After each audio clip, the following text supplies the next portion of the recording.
orar. Deus vivo e poderoso, nós te glorificamos, Senhor, porque estamos aqui, ó Deus, buscando a tua face. Não viemos em busca do ouro nem da prata, viemos em busca da tua palavra, da tua vontade, da tua glória, da tua redenção. Pois sabemos que todos pecaram, destituídos estão da glória de Deus, e o salário do pecado é a morte, mas o dom gratuito do Senhor nosso Deus é a vida eterna em Cristo Jesus. Por isso, Deus, viemos em busca daquilo que o mundo normalmente não busca, mas nós reconhecemos que o teu sacrifício é aquilo que nos livra, ó Deus, das trevas e nos coloca no reino, no seio do Filho do teu amor. Por isso, nesta manhã, ó Deus, acrescenta-nos conhecimento, com o qual tu mesmo possas contar para glorificar o teu santo nome através de nós. Dá-nos a unção do entendimento, da compreensão, dá-nos a unção da valentia para proclamarmos este conhecimento e glorificarmos o teu nome, em nome de Jesus. Amém. Vamos então de volta à nossa página 41. Nós estávamos falando na aula passada sobre esclarecimentos.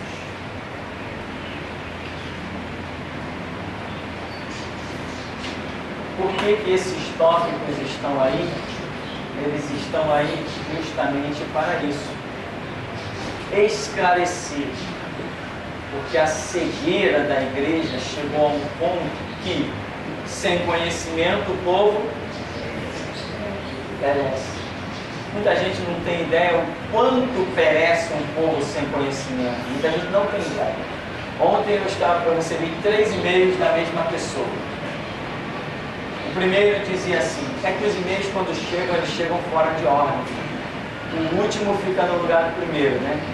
Não sei se existe uma configuração diferente que pudesse mudar isso, mas à medida que você vai recebendo e-mail, os mais recentes vão ficando na frente. Então, o que seria o último dele, dizia assim: pastor, eu queria saber sobre esse tal Claudinei, o testemunho dele, e queria saber sobre uma pregação sua, não sei qual. Aí eu falei assim: olha, irmão, eu não conheço nenhum ex-pastor chamado Claudinei que tenha um testemunho. Eu mandei educadamente. Quando eu abri os outros 2 e-mails do cidadão, era um desses escravos da Igreja Universal do Reino de Deus, furioso. Já tinha mandado 2 e-mails daqueles, eu nem dei resposta. Eu simplesmente apaguei os e-mails dele. O que acontece? As pessoas não têm nem noção de que não tem conhecimento. O cidadão poderia simplesmente dizer assim: não, peraí, eu vou examinar esse negócio. Por quê? Porque eu nunca li a Bíblia. Então vamos ver o que a Bíblia diz. Eu tenho que primeiro ler a Bíblia, para depois saber quem está falando a verdade e quem está falando a mentira. Eu não posso querer apedrejar logo de cara alguém que tenha uma opinião contrária à minha. Né? Lembra o que Nicodemos disse para Caifás? Ora, porventura a nossa lei condena um homem sem primeiro o ouvir? Então, eu não posso apedrejar uma pessoa apenas porque ela tem uma opinião diferente da minha. Não posso condenar uma pessoa apenas porque tem uma opinião diferente da minha. Eu tenho que ir para a Bíblia. A Bíblia é a verdade e não eu. Eu não sou a verdade. Então as pessoas, por exemplo, os escravos da Universal, da Graça, da Mundial, que diga-se de passagem, essa Mundial já está atacando os interiores também. Esses escravos dessas denominações, eles seguem a coisa cegamente. Faz a corrente, faz a campanha e faz todos os rituais que se manda fazer, como antigamente quando pertencíamos à macumba, à quimbanda, à umbanda. O pai de santo ditava um ritual e nós fazíamos. Hoje pessoas estão dentro dessas igrejas da mesma maneira. A campanha da vitória de 2010, opa, escravos, e por aí vai. Então, essas pessoas são aquelas pessoas que dificilmente encontrarão a vida que há em Jesus Cristo, porque tem um espírito de autocrítica sem ter um espírito de autoexame. Elas não se preocupam em examinar. Por exemplo, uma vez eu tive um meio debate com uma mulher da Universal e ela, querendo questionar muito, eu disse assim para ela: Mica, você já leu a Bíblia? Ela disse assim: não, ninguém nunca leu a Bíblia toda. Eu falei assim: não, então vamos fazer o seguinte: você já leu o Novo Testamento? Não. Você já leu os Evangelhos de Mateus, Marcos, Lucas e João? Não, tudo não. Eu falei: tá bom, vamos resumir. Você já leu Mateus? Não. Eu falei: o que você quer discutir comigo? Você nunca nem leu Mateus? Há quanto tempo você está na igreja? Uns 6 anos. Eu falei: você nunca leu Mateus? O que você quer discutir comigo? Falei na época, eu falei assim: eu tenho 18 anos que eu leio e estudo Bíblia. Como é que eu vou perder meu tempo de discutir contigo? Se você nem nunca Mateus você leu. Está arriscado eu perguntar se você já leu o primeiro capítulo de Mateus e você também me responder que não. O que você quer discutir comigo? Então, é isso que existe nas pessoas. Elas querem seguir a Deus fora das regras de Deus, que é a Bíblia. Então, esses textos que eu coloquei aqui na apostila são textos de muita polêmica no meio evangélico. Textos que criaram problemas que não seria necessário ter sido criados. Como nós vimos já aí, o das vestes, né? Tem aí o do véu. O que acontece com essa história do véu? Hoje, você ainda encontra culturas como, por exemplo, os muçulmanos, né? Aquela área ali do islamismo, que ainda sustentam essa cultura de cobrir o rosto.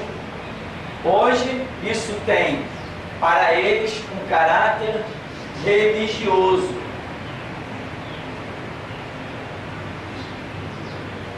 Mas já existiram culturas onde o cobrir o rosto com um véu não era por um caráter religioso, era apenas um costume. Costume, como existem nas sociedades muitos costumes. Por exemplo, dentro do Império Romano, a mulher cobria o rosto com véu. O Império Romano não tinha nada a ver com religião. Então Paulo, né? Inclusive tem aí o texto de Paulo, 1 Coríntios 11, de 1 a 10, né? Que muita gente se baseia: irmão, tá vendo? Tem que se cobrir com véu. E muitas irmãs defendem muito isso. Aí eu digo assim: mas Paulo também disse às irmãs que fiquem caladas na igreja. Meu irmão, o semblante muda, o rosto falta pouco cair lá no chão, né? Porque o mesmo Paulo está dizendo cobre com véu, todo mundo defende. Mas o mesmo Paulo está dizendo assim: mulheres, não permito que falem na igreja, calada. Aí ninguém gosta. É o mesmo Paulo, é o mesmo homem de Deus, é o mesmo ungido, usou a mesma pena e o mesmo papel. Então, Paulo, quando fala isso aqui, nós temos que ver que ele está dentro de uma cultura e temos que entender de uma vez por todas que o apóstolo Paulo não é homem com autoridade para dar para a igreja de Jesus Cristo mandamentos.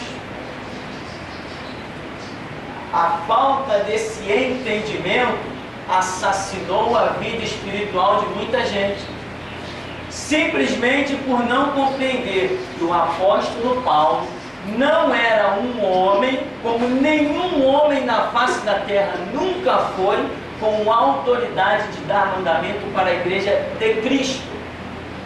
O único com autoridade para dar mandamento para a igreja é o fundador da igreja, que é Cristo. Lógico, o resto, todos nós somos discípulos de Cristo e nunca, jamais, autoridade suficiente para implantar regra na igreja de Jesus Cristo. Então Jesus Cristo falou para alguém se cobrir com véu? Não, então não interessa o que Paulo diz. Se ele disse contrário a Cristo, ele está errado, ponto final. Ou Paulo não errava? Por acaso ele tem a infalibilidade apostolar? Isso aí é coisa para católico, que homem não falha, que tudo que homem faz é perfeito, né? Embora eu já participei de uma junta, uma organização, onde cuida de papéis jurídicos, e tinha lá algumas pessoas que compunham um quadro funcional, diretoria, e uma vez o tal do bispo, que era o líder lá, pegou um menino de 16 anos, transformou ele em bispo, tacou lá um azeite no cabelo do rapaz e transformou ele em bispo. Ele disse que o homem era muito ungido, não sei o que, o rapaz era muito ungido, que tinha visão, que tinha isso. Qual o motivo? Só porque alguém tem visão, já então dá título para ele? Visão cega da igreja. Aí quando me falaram isso, eu falei assim, não, negativo, inaceitável. Como é que um rapaz de 16 anos pode estar à frente de uma igreja, dirigindo uma igreja? Aí me disseram assim, então você acha que o bispo falhou, o bispo cometeu um erro, o bispo errou? Eu falei, errou. Olha, quando eu falei que o bispo errou, a pessoa que estava conversando comigo, seu semblante mudou, porque para ela, o bispo da junta era infalível. Tudo que o camarada fizesse, foi Deus que fez. Isso é coisa para católico, isso não é coisa para crente. Ou então para crente cego igual católico. Porque nós não admitimos, nós não atribuímos infalibilidade ao homem. Homem falha, por isso existe o perdão. Justamente porque nós falhamos. Por isso existe a misericórdia de Deus. Justamente porque nós falhamos. O onisciente, onipotente é Deus. Então, só a falta desse entendimento de que Paulo não é autoridade para criar mandamento, já sepultou, já matou muita gente por aí. Eu conheci pessoas de Assembleias de Deus, nos bons tempos, que tinham ministérios tremendos, gloriosos, e que Deus queria contar com a vida dessa pessoa, Rio de Janeiro, Brasil e mundo afora. Mas a pessoa achava que todos aqueles que não usassem saia arrastando, né? Que não usassem a seu terno, sua gravata, sua enforcadura, todos aqueles que não se vestissem daquela maneira, então Deus não estava no meio dessa gente, porque era bíblico na cabeça da pessoa que se vestissem de tal e tal forma. E o resultado? Que Deus queria empurrar a pessoa para um mundo, para um reino sem barreiras denominacionais, mas a pessoa não aceitou. Ela perdeu o ministério, porque Deus não fica empurrando a vida toda. Eu nunca vi Deus empurrando nem mula, nem jumento empacado, né? Ele não fica a vida toda, meu irmão. Essa história de que, não, Jesus, qualquer hora eu vou te servir. Tá, a hora que você for, ele não quer mais. Esse é o Deus que eu conheço. Então, mas a pessoa, não, eu só prego em Assembleia de Deus. Não, eu não entro nessas igrejas mundanas. O que era a igreja mundana? A igreja em que as pessoas não usavam saia arrastando no chão. Era a igreja mundana. Desde quando isso foi igreja mundana no conceito do Espírito Santo? Então, pessoas que hoje ainda passo eu por elas, e uma vida, irmão, sinceramente, no profundo do meu coração, uma vida que eu prefiro a morte do que ter a vida que certos crentes têm. Prefiro a morte, não quero acordar amanhã vivo se não estou falando a verdade. Porque as pessoas se sepultam porque não estuda, não medita, não ora. Quando você ora, meu irmão, a resposta vem, seja ela qual for que você precise. E eu me libertei desses conceitos, foi pela oração. Jesus, isso aí é verdade mesmo? Me mostra. Jesus, aquilo ali é verdade mesmo? O que o senhor tem a me dizer? A partir do momento que eu descobri que tinha condições de servir um Deus vivo, eu comecei a não ficar só pelas palavras humanas. Eu comecei a desejar ouvir de Deus. Então, Paulo fala do véu, lá em 1 Coríntios 11, mas isso ele fala dentro, logicamente, de costumes em que ele está. Tem a explicação aí, né, de uma série de situações, tem a explicação do costume das prostitutas que usavam cabelo curto e estavam adentrando a igreja. Tem uma série de explicações históricas, culturais, para que Paulo tenha dito aquilo. E independente de qualquer coisa, mesmo que eu não conheça o contexto histórico, não conheço o contexto cultural, se eu tenho hoje em mãos o Evangelho, que é Mateus, Marcos, Lucas e João, se eu tenho o Evangelho de Jesus Cristo em mãos para examinar na íntegra, se eu tenho, simplesmente eu vou confrontar tudo que qualquer um tenha dito, tudo que qualquer um tenha escrito e vou ver se posso achar base aqui no Evangelho. Se eu não achar base no Evangelho, que é a doutrina de Cristo para a sua igreja, que é o mover espiritual da atualidade, simplesmente eu vou rejeitar. Simplesmente eu vou rejeitar.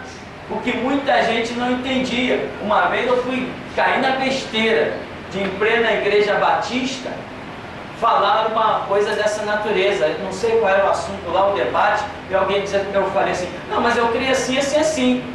Eu disse, não, mas Paulo escreveu assim. Eu falei, o que eu tenho a ver com Paulo? Ih, o que eu tenho a ver com Paulo? Eu acho que isso aí foi apresentado até na Junta Batista, minha declaração. Se fosse hoje, ia ser apresentado na ONU. Porque eu falei, o que eu tenho a ver com Paulo? Como é que é? Eu falei, o que eu tenho a ver com Paulo? Não, mas Paulo foi um santo homem de Deus. Eu falei, eu também sou. As pessoas não entendem isso. Paulo fez a parte dele. Eu e você estamos fazendo a nossa. Paulo foi, como ele disse, um abortivo, foi um assassino, foi um homem que invadia casas, torturava crente. Ele foi pior, talvez, se fosse botar na balança, pior do que nós. Ele necessitou da manifestação de Cristo, da remissão do sangue de Cristo, exatamente como nós. Santo é o Senhor, o resto tudo é resto.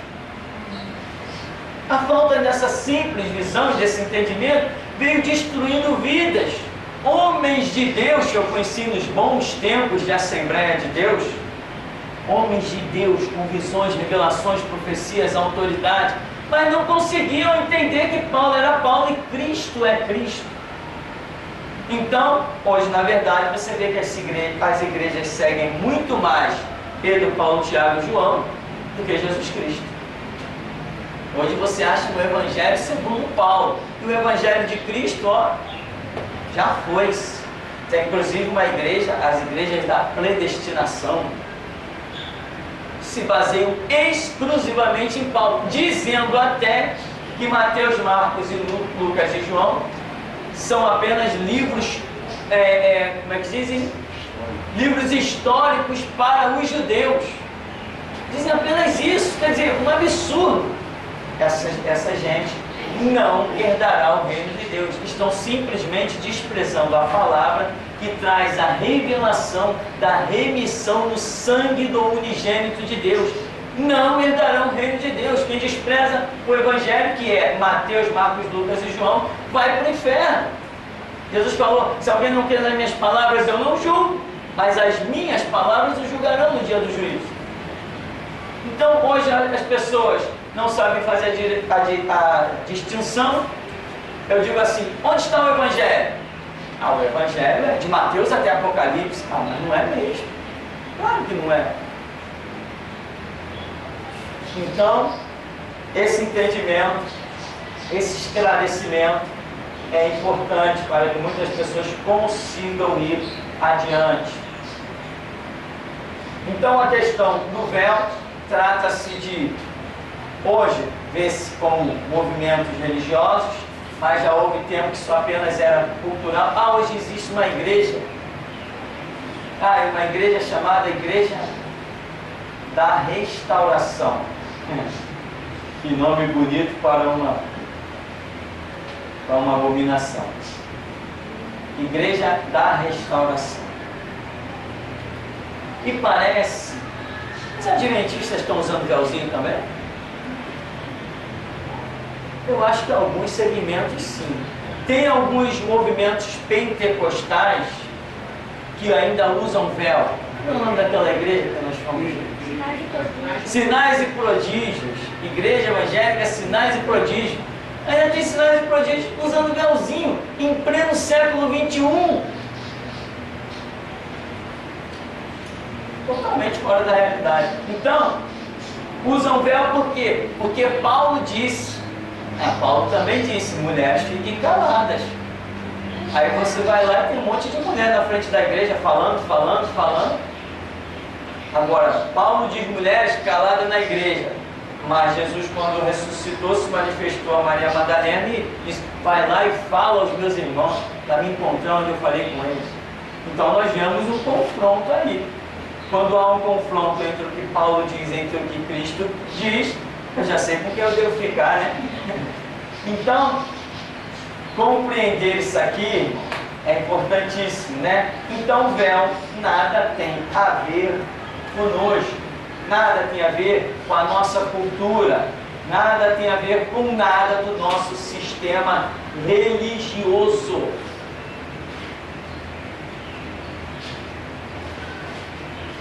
Outro detalhe, então, na página 41, ainda no item 4, tem algo que é importante para que você, além desse fato, possa destronar doutrinas que são satânicas e que são humanas.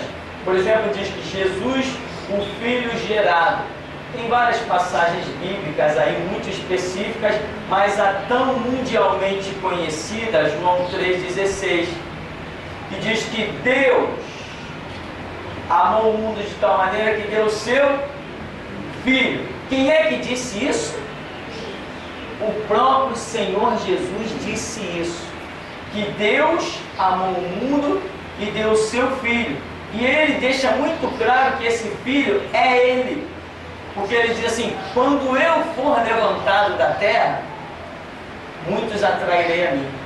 Assim como Moisés levantou a serpente no deserto. Deus amou o mundo de tal maneira que deu o seu Filho, para que todo aquele que nele queira não pereça, mas tenha vida eterna. Só que esse Filho é unigênito. Este Filho é unigênito. Ora, para que esta palavra entrasse aí, isso aqui nós já sabemos que significa ser gerado. Se Jesus está dizendo de si mesmo que ele foi um filho gerado por Deus, e se ele está se classificando como filho, e então automaticamente ele está classificando Deus como pai. Ora, um pai vem primeiro do que um filho. Um filho tem que vir após um pai. E se alguém é gerado, como Jesus mesmo está se dizendo, e a Bíblia faz menção dos profetas a respeito disso, que Jesus é um filho gerado, se ele é gerado, então existe alguém que o gerou. Então, em duas expressões eu identifico a mesma coisa. Agora, o que eu consigo destruir aqui? Eu consigo destruir uma satânica doutrina que diz que o Pai e o Filho é a mesma pessoa. Porque aqui Jesus está sendo muito claro. Deus amou o mundo de tal maneira que deu seu Filho. E ele vai e mostra para Nicodemos que ele é esse Filho. Então, se existe um Pai, existe um Filho, eu estou diante de não de um, mas de dois. Então, essa doutrina que diz que o Pai e o Filho é um só, é satânica. E eles pregam isso, esses satanistas disfarçados de cristãos, pregam isso de tal maneira que as pessoas são levadas a crer nisso e acabou a história. E ainda acreditam que quem não crer desta maneira não será salvo. Um rapaz entrou em contato comigo no comecinho do ministério aqui, falou, eu soube, era um antigo conhecido, soube que você está com um trabalho aí no Santo Cristo e tal. Falei, estamos com um trabalho aí, e não, preciso conversar contigo. É uma questão de salvação. Uma questão de salvação? É algo que está na Escritura, que é uma questão de salvação.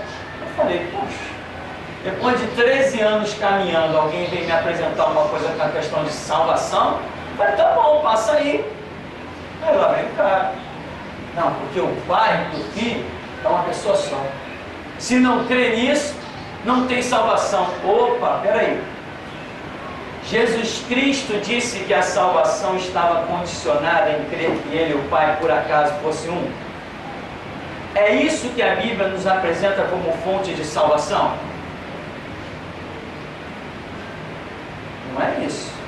O que a Bíblia nos apresenta como fonte de salvação é eu crer que Jesus Cristo morreu na cruz para me purificar dos meus pecados com o seu sangue e que eu tenho que me converter, largar os meus caminhos e seguir os caminhos dele. Isso aqui não...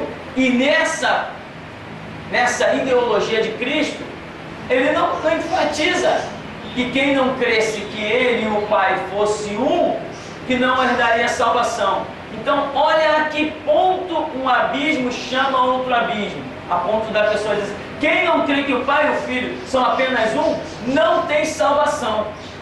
Quando, na verdade, a Bíblia não fala absolutamente nada disso. E quando vamos estudar, vemos que Pai e Filho não são um, são dois. Com toda a clareza. Ah, mas Jesus disse, eu e o Pai somos um. Tá bom, ele também disse para mim, eu estou em vós, vós estáis em mim. Cadê Jesus aqui? Quem está vendo ele? Quem olha para mim só vê eu. Ele falou, naquele dia vós entendereis que eu estou em vós e vós estáis em mim. Ora, eu estou em Cristo e Cristo está em mim. Mas eu e Cristo somos um? Somos um nos propósitos, nos objetivos, nas intenções. Eu e Cristo somos um. Agora, no ser, na essência existencial, eu sou eu, Cristo é Cristo. Assim também, né? Deus é Deus, Jesus é Jesus. Agora, o propósito deles, Pai, Filho e Espírito Santo, nós nos vemos num propósito único. E Jesus deixa isso claro. Eu e o Pai somos um, não é em numeral. O texto, pelo menos no meu entendimento, é muito claro de que é em propósitos, em obras. Explicando isso aí, o próprio Jesus dá uma resposta ao jovem Cristo, né? Bom é Deus, fazendo a distinção entre ele e o Pai, né? Do jovem rico, né? Jesus diz, por que me chamas bom? Bom é um só, que é Deus. Também é algo que nós podemos compreender como sendo uma separação. Mostrar que Jesus é Jesus, o Pai é o Pai. Mas isso na Escritura, eu sinceramente, às vezes eu não sei, eu paro e penso e até oro. Por que certas pessoas se prendem a certas loucuras que na Bíblia são tão claras? Porque você lendo a Bíblia naturalmente, lendo, relendo, você nunca chega à conclusão de que o Pai e o Filho é um só. Isso nem passa pela tua cabeça. Naturalmente lendo a Bíblia.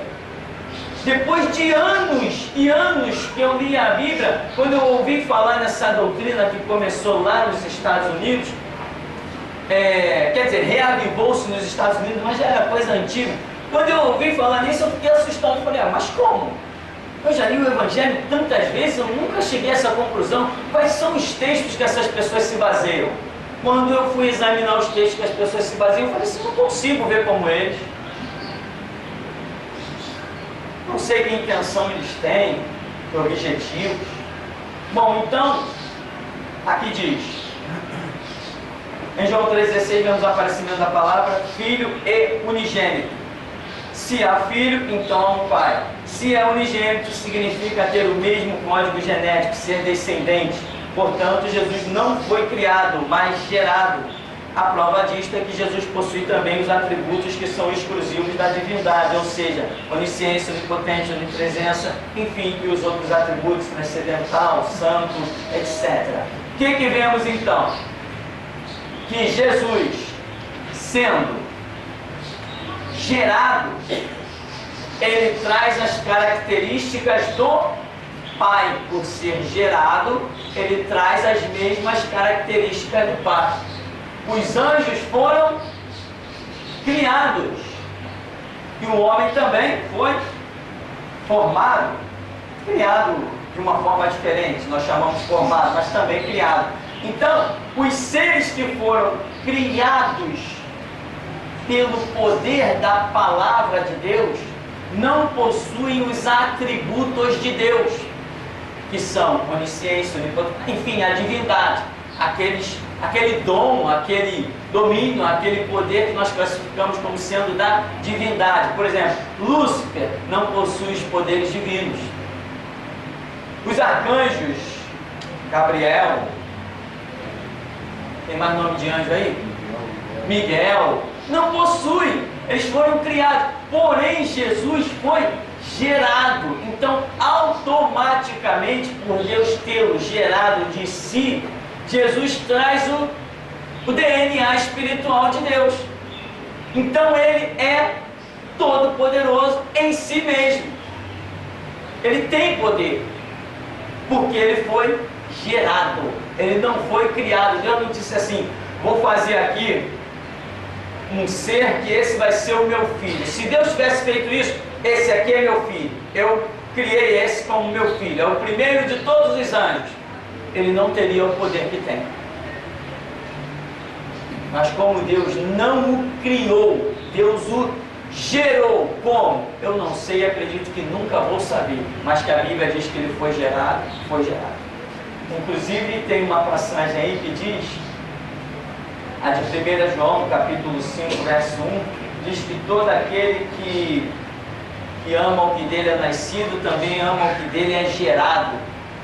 São passagens muito claras. Tem a outra de Hebreus e do Salmo 2, né? Tu és meu filho, eu hoje te gerei. Então, a Bíblia é específica. Mas, pastor, e se eu não crer que Jesus foi gerado, isso vai alterar em alguma coisa a minha salvação, a minha caminhada espiritual? Não, não vai alterar em absolutamente nada. Mas, quando você tem essas informações, você consegue combater as doutrinas malignas que existem por aí. Então, isso é mais para os seus próprios passos espirituais, sem se preocupar nem de estar provando nada para ninguém. Você já tem a prova para você mesmo. Porque muitas coisas tentam te derrubar. Pastores tentam te derrubar para te levar para a igreja deles, porque quanto mais gente, mais dinheiro, né? Quanto mais gente, mais mão de obra para comprar o kit do livro, o kit do CD, a revistinha impressa não sei aonde. Quanto mais gente, mais poder, dizem eles. Então, sempre vai aparecer alguém na sua frente com uma ideia louca, mas a ideia louca, ela só é louca para quem é sábio. Se alguém se apresenta com uma ideia louca diante de você, mas você não tem sabedoria, o que é sabedoria? Sabedoria é o conjunto de informações. Isso é o que gera sabedoria. Um conjunto de informações faz uma pessoa sábia, entendida, esclarecida.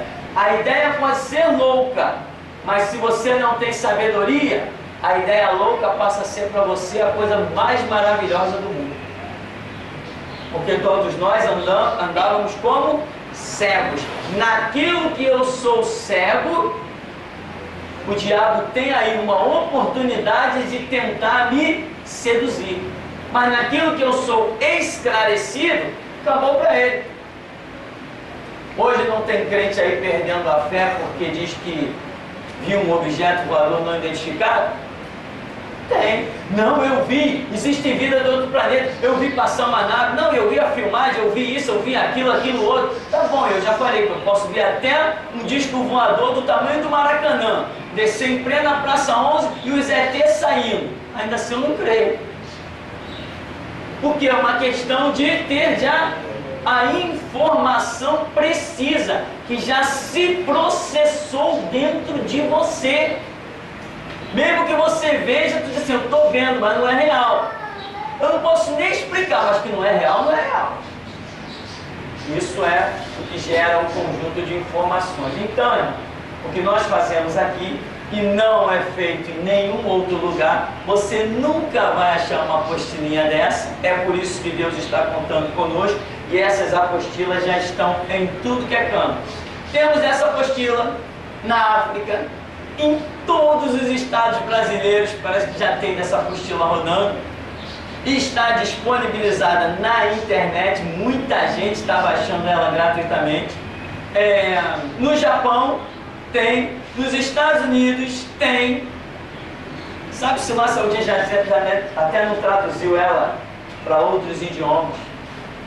Então, por quê? Porque temos aqui um trabalho que dá às pessoas a oportunidade de andar na verdade, desperta elas para examinar a Escritura. Mas nem todos vão despertar, nós sabemos disso, porque a parábola das 10 virgens mostra isso. Porém, nós vamos gritar com todas as nossas forças. Nós temos ainda no item 5 outro detalhe, apenas a título de esclarecimento, que fala rebelião de Lúcifer, onde nós temos duas passagens bíblicas que nos falam da mesma rebelião, que é Isaías 14 e que é Ezequiel 28. São duas passagens bíblicas aí na página 41 que falam da mesma situação. Aí nós vemos quando lá em, parece que é o texto de Ezequiel, né? Ou de Isaías, que diz: serei semelhante ao Altíssimo, habitarei nas bandas do norte, né? Acima das estrelas do céu me colocarei. Quando, eu quero frisar, quando aparece a palavra que o diabo, nesta profecia que Deus deixa, o diabo está falando de ser semelhante ao Altíssimo. Isso aí é quando nós então conseguimos identificar que houve realmente uma rebelião no céu. E hoje nós temos respostas de quem é o tranca-rua, né? Resposta para o delegado Henrique Pessoa, né? Quem é o tranca-rua? Quem é a Pomba Gira? Quem é a Maria Mulambo? Diga-se de passagem, uma pessoa possuída por Maria Mulambo é um horror, né? Até o fedor que os demônios conseguem impregnar na pessoa é uma coisa fora do comum. Quem é o Sete Capa? Quem é o Sete Flecha? Tem mais nome de caboclo aí? Quem é o Preto Velho? O camarada é velho, mas não morre. Já tem um bom tempo que ele é velho. Quem é? Tem mais. Quem são os Exus, né? Aqui também é um Exu, tranca-rua. É um dos líderes que atua aí pelo Rio de Janeiro. Então, quem são essas entidades espíritas? São anjos caídos, ou seja, são aqueles que participaram da rebelião de Lúcifer. E tanto está falando em Isaías, em Ezequiel e também em Apocalipse. Então, Lúcifer rebelou-se e os anjos que aceitaram a sua rebelião se transformaram em anjos caídos porque foram expulsos das regiões celestes. Então veja, você, pelo conhecimento de certos detalhezinhos da Escritura, você começa a achar respostas. Porque eu, quando era frequentador dos terreiros de macumba, né, eu questionava. Por quê?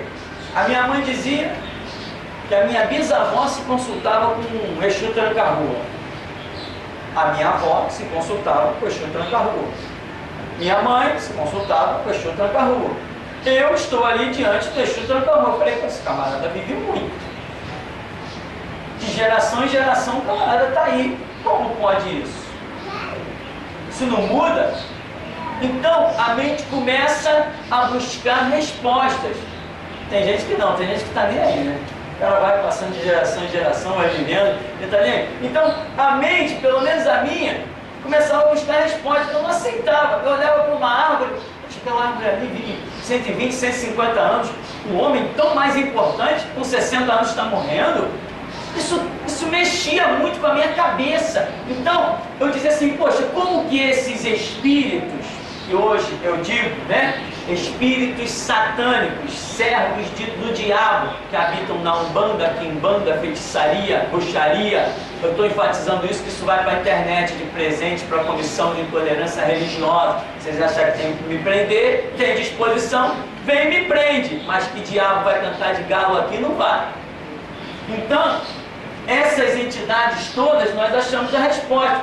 Eram anjos caídos, que se rebelaram e foram expulsos. Perderam o brilho da sua glória e vieram para a terra para destruir a criação de Deus. Primeira investida deles contra o homem, que é considerado pela Escritura como coroa da criação divina. Então, nós, por detalhezinhos que estudamos, não é? Eu li, não sei o que. Não, estudamos, pesquisamos, examinamos dicionários, enciclopédias, fomos em busca da palavra, como se percebe uma preciosa pérola. Nós chegamos à conclusão de quem são esses. Sete Capas, Sete Flechas, Companhia Limitada, que atua lá no terreiro dos seus delegados, dos seus promotores, dos seus juízes, dos seus senadores, quem mais? Dos seus deputados, esses mesmos que eles oferecem seus garrotes para ganhar a eleição, entendeu? Então, esses são anjos caídos, a Bíblia mostra isso. E lá em Gênesis, nós, quando vemos aquele questionamento de que, ora, a terra tornou-se sem forma e vazia, e nós sabemos que pela onisciência de Deus esta terra não poderia tornar-se sem forma e vazia, não tinha lógica, porque Deus cria tudo perfeito da maneira como Ele sempre projetou, sem necessidade de um retoque, de uma recriação. Então, quando vemos lá em Gênesis 1, e que a terra tornou-se sem forma e vazia, nós detectamos que o que gerou essa terra caótica foi a grande luta entre anjos e demônios. Milhares, milhares e milhares de anjos e demônios lutando pela conquista do terceiro céu.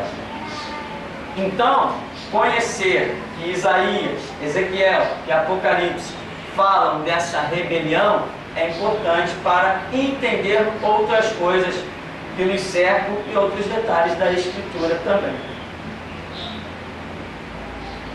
Então aí, mais uma vez frisando a palavra semelhante, em que o diabo diz, né? Serei semelhante ao Altíssimo. Isso é interessante porque, como eu sempre falo, ser semelhante não é ser igual. Ser igual é ser igual. Isto é igual àquilo, acabou a história. Agora, quando eu digo isto é semelhante a isso, significa que tem nisto alguma diferença. Essa palavra semelhante, ela é muito usada em matemática, né? Figuras semelhantes. Quando se usa muito, por exemplo, um círculo com um diâmetro, distância de um ponto a outro da circunferência, se chama diâmetro. O diâmetro é x, mas eu tenho outro círculo com um diâmetro que é x menos 2, por exemplo. Então aqui eu não tenho figuras iguais, eu tenho figuras semelhantes. A mesma coisa quando eu faço um triângulo maior e um triângulo menor. Eu não tenho figuras iguais. Eu tenho figuras semelhantes, elas diferem no tamanho, diferem de algum dos seus pontos, alguma das suas grandezas sofre alguma diferença. Isto é semelhante. Então, quando o diabo diz assim, serei semelhante ao Altíssimo, então ele sabe, ele tem entendimento, ele tem inteligência, ele tem compreensão de que ele não pode ser igual ao Altíssimo. Ele sabe que ele foi criado por Deus, jamais poderá se equiparar à glória que ele está vendo do Criador. Porém, nós entendemos, como Jesus falou, o Pai é maior do que eu. Então aqui temos Deus, aqui temos Cristo. Jesus falou, o Pai é maior do que eu. Ele não falou? Então Jesus é igual a Deus? Ele é semelhante. Aí o diabo diz, eu serei semelhante ao Altíssimo. Ele quer o lugar de Deus Pai, Criador? Não, ele quer o lugar daquele que lhe é semelhante. A rebelião de Lúcifer, no que eu creio, foi visando tomar o lugar de Jesus Cristo, porque ele sabia, ou desconfiava, ou quem sabe lá o quê? Que haveria um plano em que Jesus um dia herdaria o que hoje ele tem herdado. De alguma maneira o diabo, que andava no meio das pedras afogueadas, que era o aferidor de medidas, o que tinha os seus pífaros, ou seja, aquele que tinha uma função muito importante, pelo que entendemos no louvor. Algo muito importante para Deus é o louvor.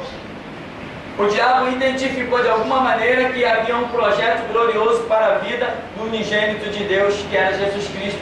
E a rebelião dele foi de alguma maneira acreditando que poderia tomar este lugar reservado para Jesus Cristo. Então, por isso, entra na Escritura a palavra semelhante. Bem, deixe-me ver aqui. Vamos dar uma paradinha então. Depois a gente segue nessa página de esclarecimentos.